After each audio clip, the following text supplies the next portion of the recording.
Welcome to The Last Breakfast. Please enjoy the video. You start by preparing hardware and safety steps so the process is reliable. First, connect the SSD in a quality USB 3.x enclosure or USB-C adapter that supports USB. This yields full speed. Once connected, back up any existing data because you will initialize and format the disk.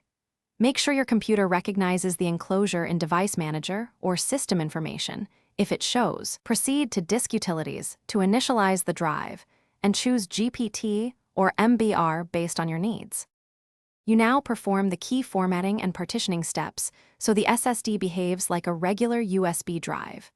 Open Disk Management on Windows or Disk Utility on Mac OS, select the external SSD, and initialize it.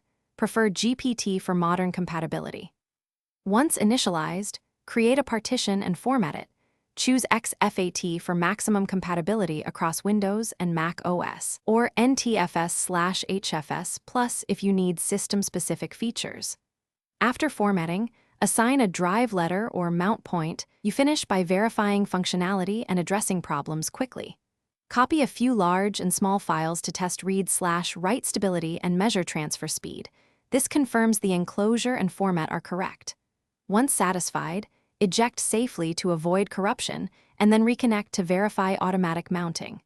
If performance seems low or the drive isn't recognized, make sure the cable and port support USB 3.x. Try a different enclosure or host and install any vendor drivers. These steps solve most detection and speed issues. Thanks for watching. If this was helpful, leave a like and consider subscribing. See you next time.